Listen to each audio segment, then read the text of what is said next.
welcome to another Dabs TV, and we're going all the way to Anglesey in North Wales, and we're just going over Menai Bridge. Show them the straight there. Woo! So we've come to Anglesey. It was a 2 mile drive. 2 mile? 2 hour drive to get from our house to Anglesey. It was about 114 mile. And I've started and forgot to film again, so just let me show you what's going on. So Liam has thrown some bonding in here quick. The reason we did that, so it can be set in, so when we're ready for skimming, once we've boarded the ceiling, that's picked up. It won't be long actually. It's actually boarding really easy.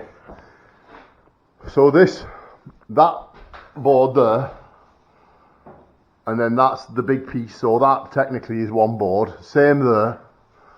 Then this cut and the next cut, that one, is another board.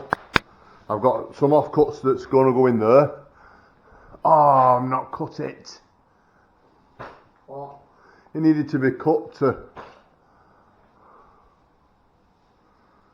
I'm going to have to take it down that.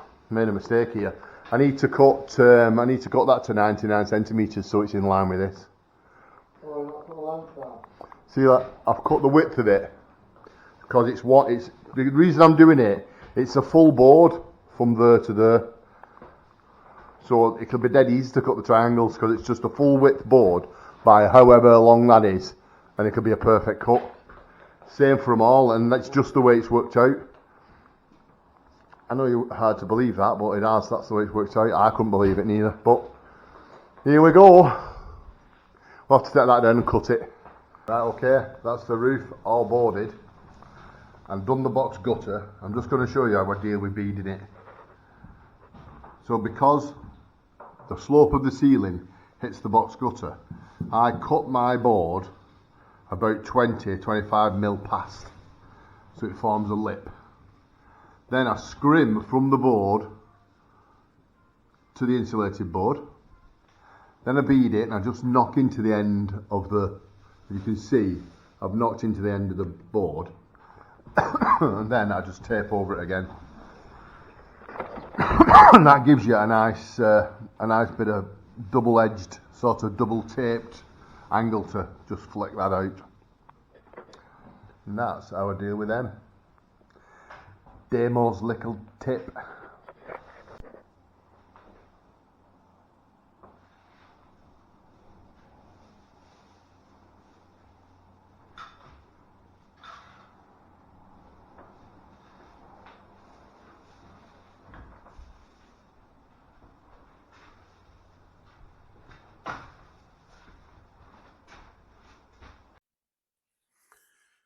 Right, here we go.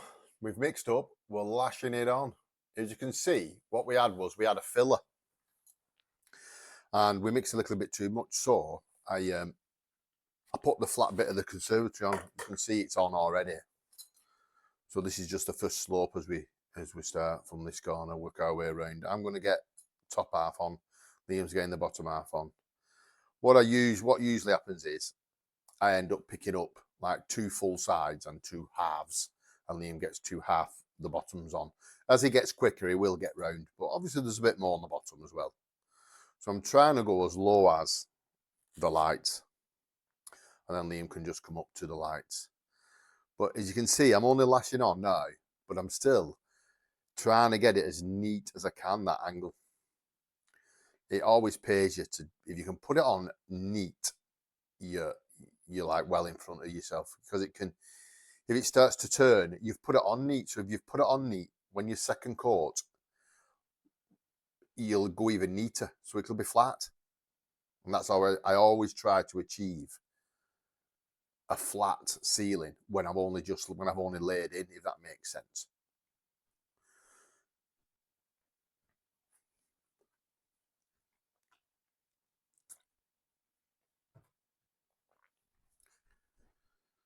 So you can see I sort of lash it on and then go in neat, just neaten it up.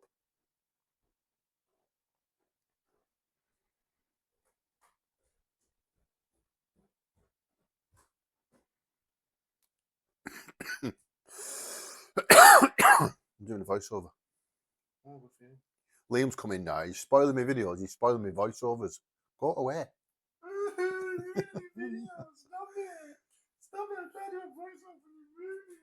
As you can see, he never stops dicking about. Do what you need? What? On air light above the door. And also, it helps if you shut the frigging door. Oh. He's not happy.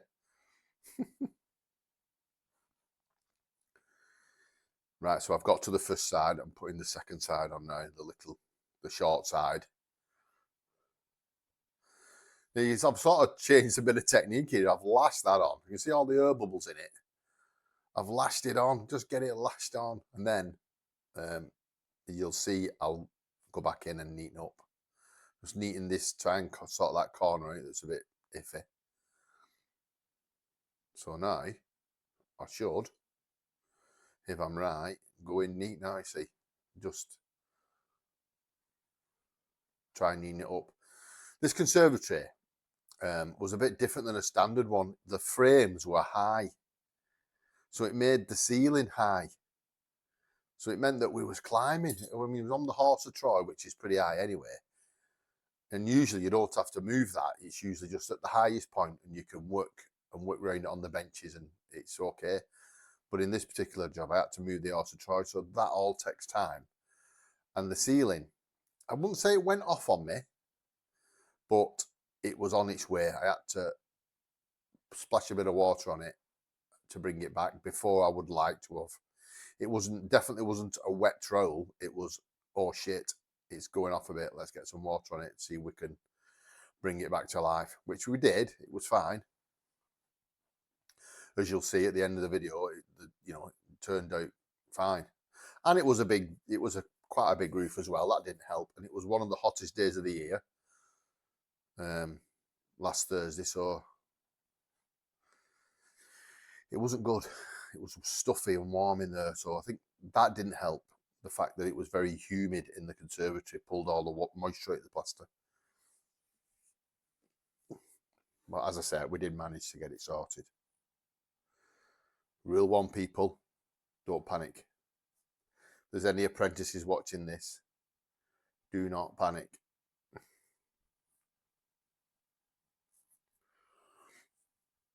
The worst thing that could happen is one side, if you panic and try and rush it, you'll end up messing the whole job up, where you could get three sides perfect and one be rope it and just have to sort it out. Just mix up quick and just go over it, redo it. Worst case scenario. So you've still got three sides which are good and not the whole lot that's messy and knackered and rough.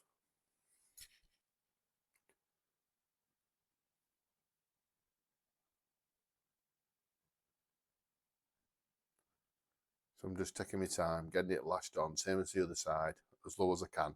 Although I end up putting all this side on.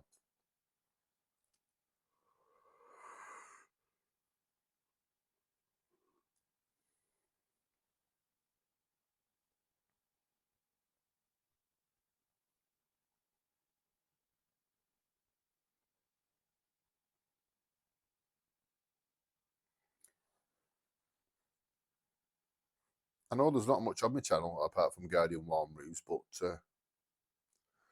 that's all I seem to be doing, these ceilings.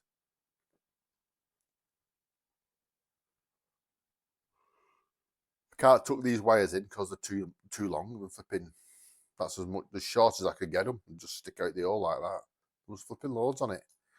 Don't know what the Sparky was thinking, but he'd left loads and I didn't want to cut it because you don't want to be cutting Sparky's wires really. Leave them to it.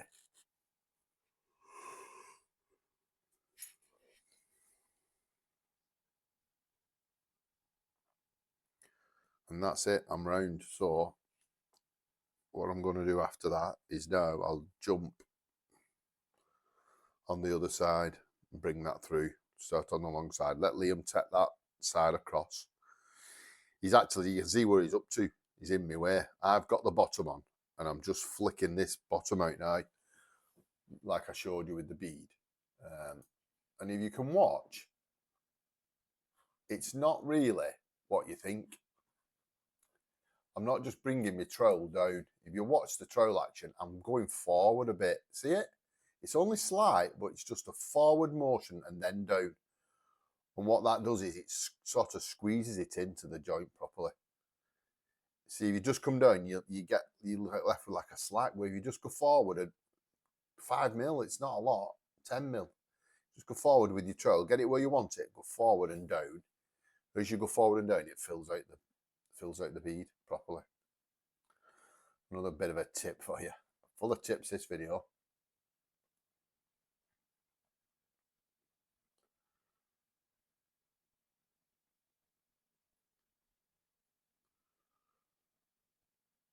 So this is the flat bit of the ceiling, and it looks like to me there that I'm flattening, which makes sense because that's the filler, the stuff it went on with the filler.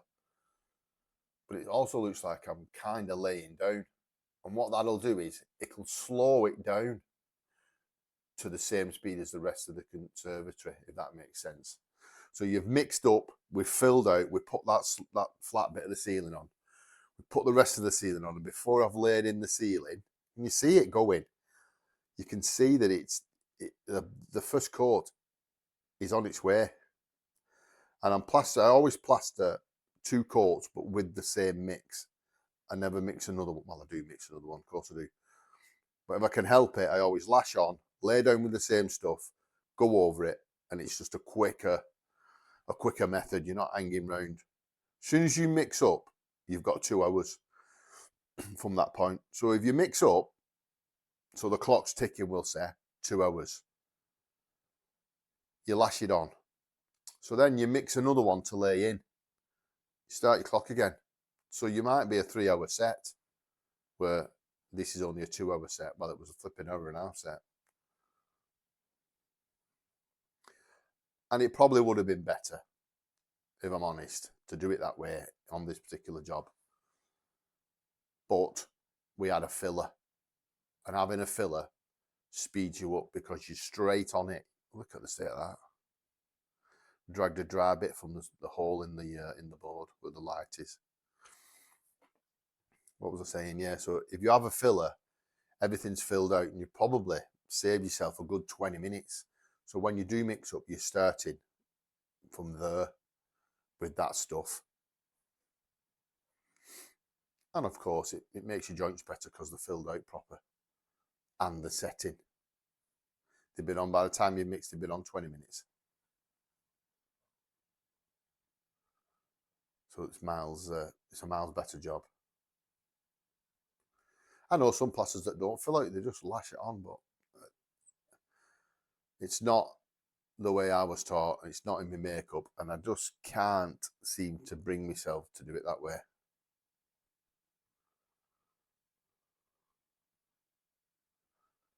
Still quite pliable in the bucket. It was a really windy day though as well, you see, so we had to have the door shut because the wind was blowing on your plaster, and you don't want wind blowing on the plaster either, because that can set it and dry it out. You'd have thought there were so many elements to plastering. Everyone thinks you just lash it on. You've got to think about everything. You've got to think about wind, you've got to think about heat, central heating, is that on? You've got to think about everything. I think my camera's altered because it's not as good, is it? You can't see what I'm doing really. So I think that's where the voice over is going to end here pretty shortly. My camera must have been knocked and altered. You can't really see what I'm doing.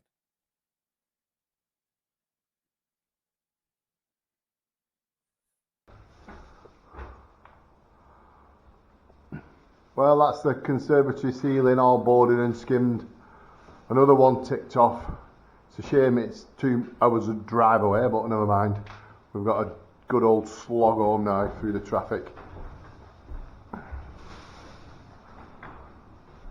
Like and don't forget to like and subscribe.